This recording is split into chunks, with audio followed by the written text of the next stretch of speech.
Buenos días a todos, muchas gracias por la posibilidad de estar acá. Mi nombre es Enrique Riobó, yo soy presidente de la Asociación de Investigadores en Artes y Humanidades, soy doctorando en estudios latinoamericanos y soy profesor taxi de varias universidades. Yo quisiera quisiera intervenir en tres dimensiones. La primera, efectivamente lo que se ha dicho con respecto a la situación de artes y humanidades es real, ¿no? Estamos en una situación desmedrada, eso yo creo que no es un secreto para nadie.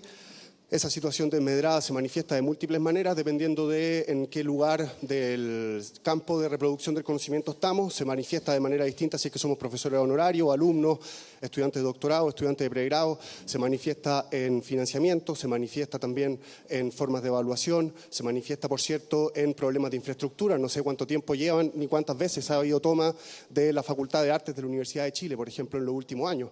Eso es una cuestión que a mí me parece realmente terrible. Pero por otro lado también no es posible negar que se nos ha escuchado como Artes y Humanidades. El nuevo ministerio efectivamente ha abierto puertas para eso, se ha desarrollado un proceso en ese sentido, lo cual yo no puedo sino agradecer. Una segunda cuestión que quisiera decir es que ante lo que nosotros hemos vivido en los últimos días, yo creo que una pregunta que aparece y que va a ser inevitable es qué cosa es lo que pasó. Y yo creo que hay múltiples diagnósticos, pero sin embargo, dentro de esos diagnósticos, por cierto que la pregunta de qué cosa es lo que pasó, la arte y las humanidades tienen van a ser inevitables y van a ser muy útiles para poder explicarnos qué cosa es lo que sucedió, ¿no?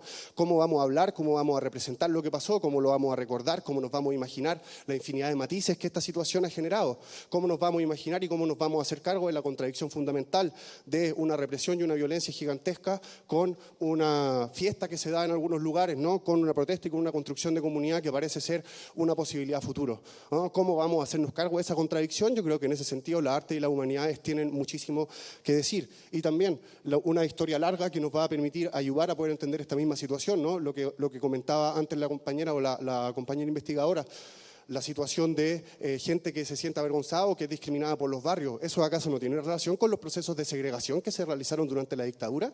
¿Acaso no tiene relación con todos los procesos de construcción de viviendas sociales y las políticas de viviendas sociales que se han dado en los últimos 30 años? Yo creo que tiene muchísima relación y en ese sentido la capacidad que vamos a tener desde las humanidades para poder ayudarnos a explicar por qué esto sucedió, por qué desde múltiples maneras esto sucedió, cuáles son las formas en que la estructura afecta a cada una de las personas y los individuos que vivimos en esta sociedad, es algo inevitable e ineludible. Y finalmente quisiera decir que la producción de artes y humanidades en los últimos 30 años ha tenido como uno de sus principales ejes la violación a los derechos humanos que se generaron durante la dictadura.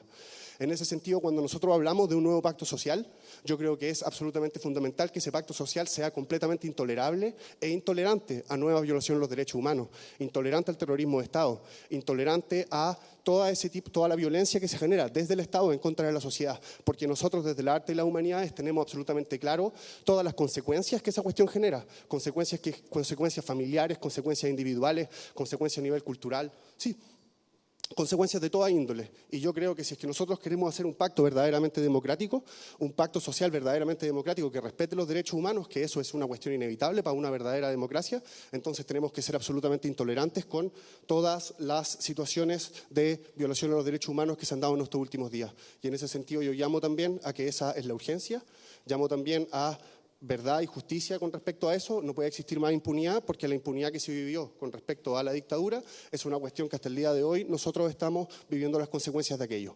Eso, muchísimas gracias por la invitación. Enrique Riobó es mi nombre, de la Asociación de Investigadores de Artes y Humanidades.